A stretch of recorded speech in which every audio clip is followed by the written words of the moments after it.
पहली बार जिसमें incoming outgoing 16 रुपए पर मिनट हुआ करती थी।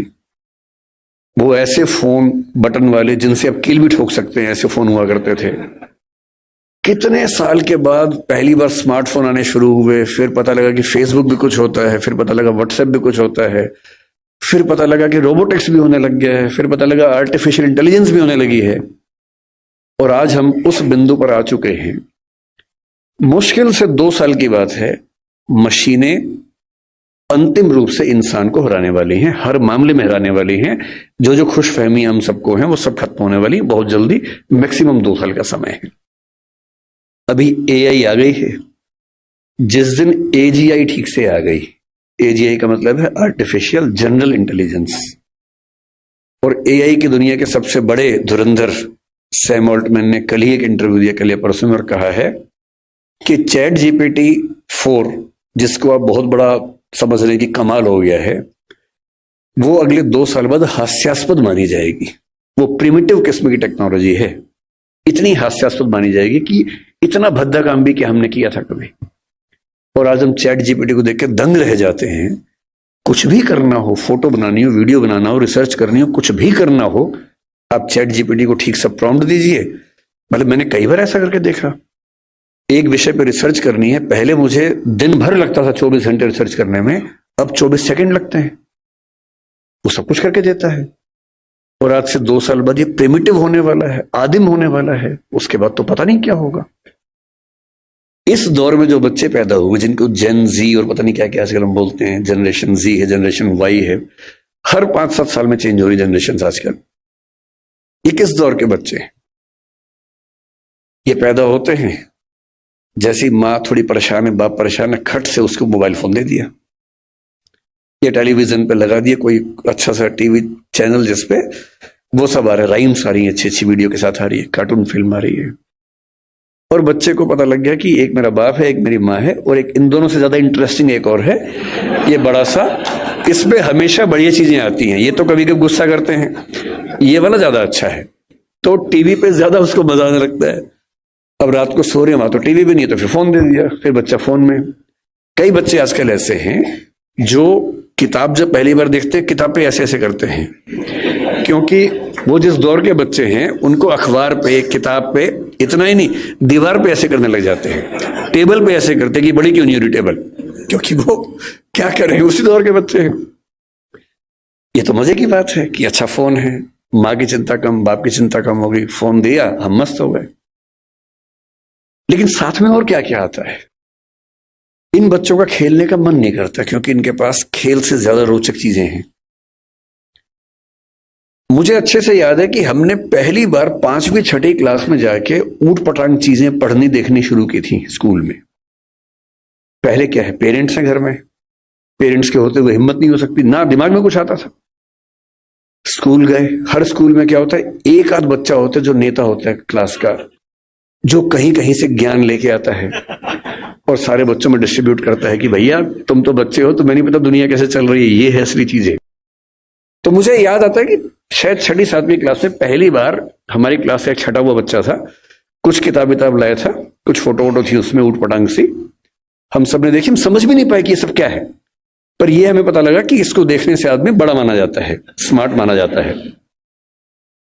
लेकिन तब भी क्या था कि एक रिसेस में एक कोने में जाके 2-3 लोग बैठ के देख रहे हैं, और जैसे टीचर दूसरी जगह से भागे वापस, और इतना ही एक्सपोजर हमारा हुआ करता था। 12वीं क्लास हो गई, कॉलेज में आ गए, उसके बाद भी वैसा एक्सपोजर नहीं था कि आप बिगड़ने के लिए हमेशा तैयार हैं, ऐसा नहीं है।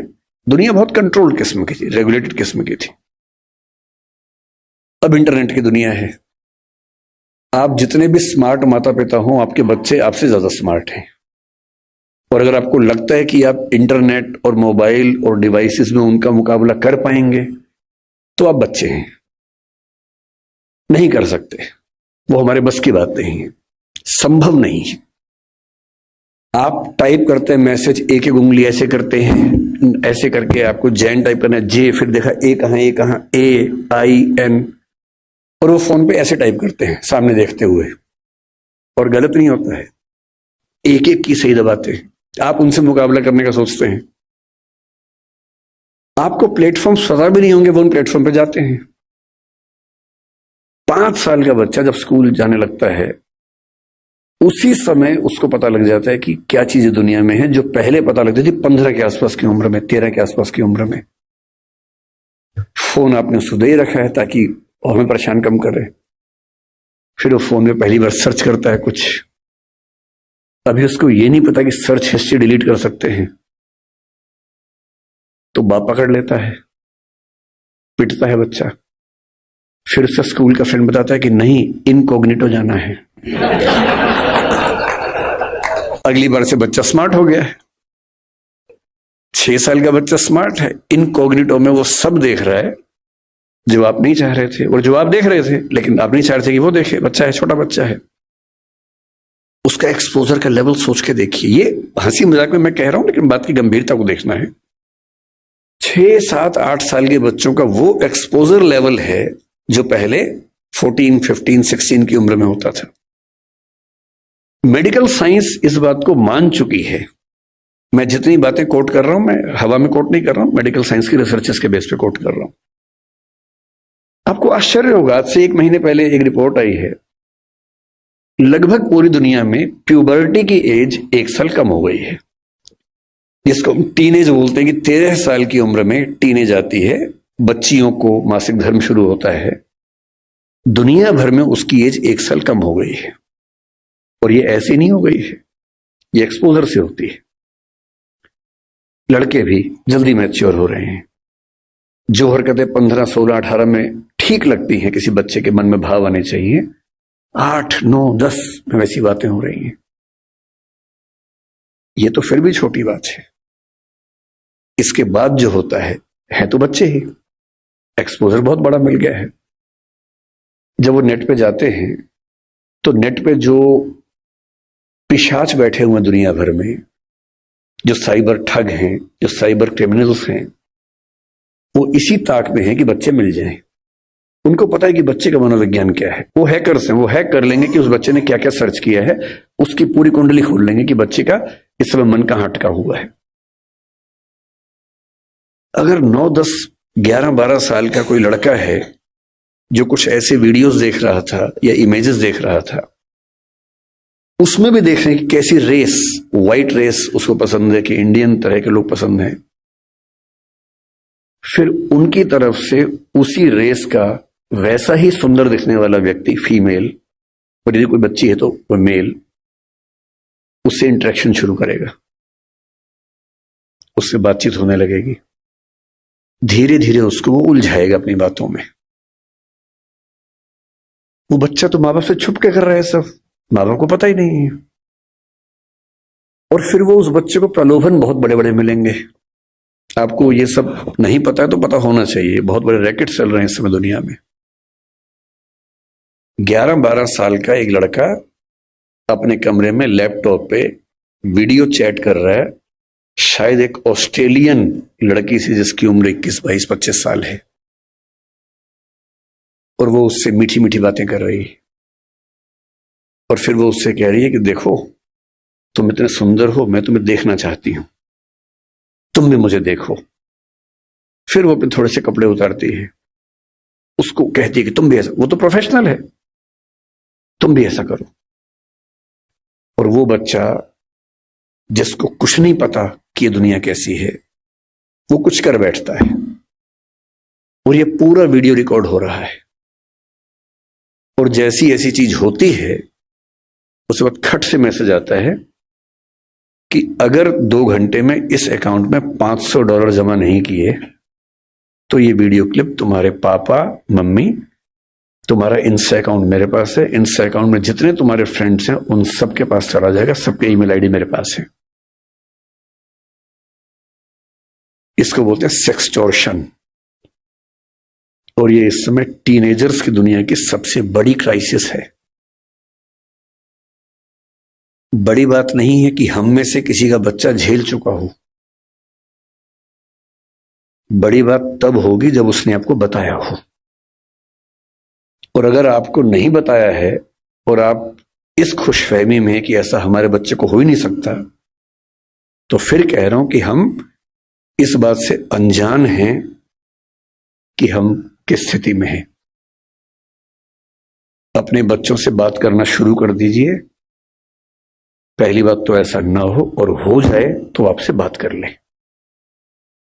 कई बच्चे झेल नहीं पाते, पैसा होता नहीं है, पैसा होता तो देते हैं, और $500 का मामला नहीं है, वो पहली बार का मामला है, उसके बाद फिर उतना मामला है, अगली बार फिर उतना मामला है। और ये ध्यान रखना है कि किसी बच्चे के साथ ये करने के लिए वीडियो रिकॉर्डिंग की जरूरत भी नहीं है। हम एआई के जमाने में हैं, डीप फेक से कुछ भी हो सकता है। किसी आर्टिफिशियल इंटेलिजेंस जो फोटोग्राफी बेस्ड ऐप है, सिर्फ इतना उसको कहना है कि ये फोटो है, सिंपल फोटो, स्कूल की फोटो, पासपोर्ट साइज फोटो, उसको देनी है और कहना है कि इस फोटो को एक ऐसी फोटो में तब्दील कर दो कि ब्लैकमेल किया जा सके। किसी के साथ भी हो सकता है। बस कल को कभी हम में से किसी का बच्चा हमसे ये कहे कि देखो पापा, देखो मम्मी, ये फोटो मेरी लग रही है पर मेरी है नहीं, तो उसको मारना पीटना नहीं है, भरोसा कर लेना है कि ऐसा हो सकता है। तकनीक इस लेवल पे है। और एक और टेक्नोलॉजी जो भी पब्लिक डोमेन में नहीं आई है, कभी भी आ सकती है लेकिन बन चुकी है। वो क्या करती है, एक फोटो देनी है और प्रॉम्प्ट देना है कि इस फोटो के बेस पे वीडियो बनाओ, और वीडियो में ये होना चाहिए। आप जो चाहेंगे वीडियो बन जाएगा, आपका ही बन जाएगा। आप वो नहीं है। और आप क्या, इस दुनिया के बड़े बड़े टेक्निकल एक्सपर्ट्स नहीं बता पाएंगे कि ये वीडियो नकली है। इसको डीप फेक कहते हैं आजकल, डीप फेक। हमारे आपके बच्चे इस खतरे से गुजर रहे हैं, और ये आज नहीं तो कल हम सबके बच्चों को झेलना है। उन सबको समझाने की जरूरत है कि जब किसी से प्रेम भी करते हो, मान लीजिए आजकल बच्चों के प्रेम में क्या होता है, सबसे पहले पासवर्ड शेयर करते हैं कि तू मुझसे प्यार करती है, हाँ तो पासवर्ड दे, तू मुझसे प्यार करता है तो पासवर्ड दे। दोनों पासवर्ड देते हैं, फिर एक और आईडी बना लेते हैं अलग से, उसका पासवर्ड दे देते हैं। फिर उसके बाद भरोसा और कायम करना है। फिर रात को 2 बजे जब पेरेंट्स सो चुके हैं, फिर वीडियो कॉल करते हैं। भरोसा करती है, हाँ, तो फिर कपड़े उतार, वीडियो कॉल पे। ये खेल शुरू हो जाता है। अपने बच्चों को समझाना है, दुनिया का कोई भी इंसान कितना भी भरोसेमंद हो, ऐसी गलती ना करे। लड़का हो तो वो भी ना करे, लड़की हो तो वो भी ना करे। और ये हमारी पीढ़ी निकल गई है, हमें नहीं पता कि ये भी खतरे होते हैं। हमारी पीढ़ी में एक सब खतरे थे ही नहीं, हमने कम से कम ये सब नहीं झेला। हमारी पीढ़ी में ये था कि गलती से आप कहीं हैं, नहा रहे हैं, किसी ने देख भी लिया, फोटो नहीं खींच सकता था। फोटो खींचने के लिए फोटोग्राफर बुलाना पड़ता था बाहर से।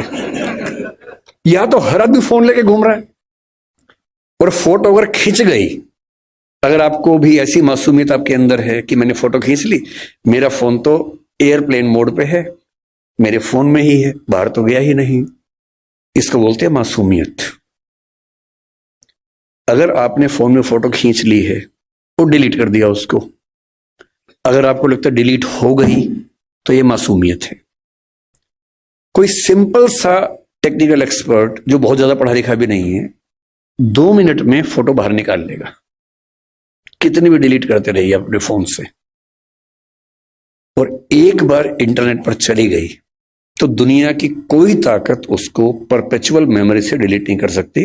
वो दुनिया के इतिहास में जब तक दुनिया रहेगी, वो फोटो रहेगी, वो वीडियो रहेगा, कोई नहीं छिप पाएगा, कोई बच नहीं पाएगा। और जब बच्चे इस दौर से निकलते हैं, उनको एंजाइटी होती है, डिप्रेशन होता है, और उस समय उनको जरूरत होती है किसी ऐसे व्यक्ति की जो उनसे ठीक से बात करे, उनको समझे। अभी 2 महीने पहले एक वेब सीरीज आई है दहाड़ नाम की, अगर नहीं देखिए तो उसको देखिए। वो कई मामलों में अच्छी वेब सीरीज है। मैं उसका प्रचार करने के लिए नहीं आया हूं, तो संयोग से मुझे अच्छी लगी तो बता दिया। जो मैं कहना चाह रहा हूं उसमें क्या है, उसमें एक पुलिस का एसएचओ है, एसएचओ है या डीएसपी है शायद, एक अधिकारी है पुलिस का। उसी के जुरिसडिक्शन में एक स्कूल में उसका बेटा पढ़ता है, और स्कूल से कंप्लेंट आई, कुछ बच्चे एक मोबाइल फोन एक कमरे के अंदर देखते हुए पकड़े गए हैं। वो मोबाइल फोन वही है जिसको उसका बाप ढूंढ रहा है किसी क्राइम की इन्वेस्टिगेशन के लिए, वो नंबर ट्रेस कर रहे थे, वही नंबर है। तो बाप और पुलिस की पूरी टीम भागी है और प्रिंसिपल ने कहा कि वो बच्चे इस कमरे के अंदर है। अंदर गया तो उसका अपना बच्चा ही है। वो बच्चा क्रिमिनल नहीं है, वो तो गलती से फोन उसके पास आ गया, वो वाला जो फोन क्रिमिनल का था उसके पास आ गया। और तब वो पुलिस वाला देखता है कि उसका बच्चा और उसके 3-4 दोस्त वो सब वीडियोस देख रहे हैं जो 9-10 साल के बच्चे को नहीं देखने चाहिए थे। लेकिन उसके बाद सबसे इंटरेस्टिंग बात क्या है, घर जाके वो पुलिस ऑफिसर अपने बच्चे के साथ बैठता है और कम से कम 2-3 मिनट का सीन है। किसी फिल्म या वेब सीरीज में 2-3 मिनट का मतलब बहुत बड़ी बात होती है। जब हम फिल्म लिखते हैं तो हमारा टारगेट होता है कि कोई भी सीन 1 मिनट से ऊपर का नहीं होना चाहिए किसी भी हाल में, वरना लोग बोर हो जाते हैं। मैक्सिमम 1 मिनट होता है। 2-2.5 मिनट तक एक थीम पर बात चल रही है, इसका मतलब डायरेक्टर चाह रहा है कि यह बात ठीक से पहुंचे। और बाप अपने बेटे को सिखा रहा है कि बेटा ये चीजें इस रूप में नहीं होनी चाहिए, इस रूप में होनी चाहिए, सही उम्र में होनी चाहिए। और तुम जो वीडियो देख रहे थे उसमें लड़की को ऑब्जेक्ट की तरह इस्तेमाल किया जा रहा था। लड़कियां ऑब्जेक्ट नहीं होती हैं, इंसान होती हैं।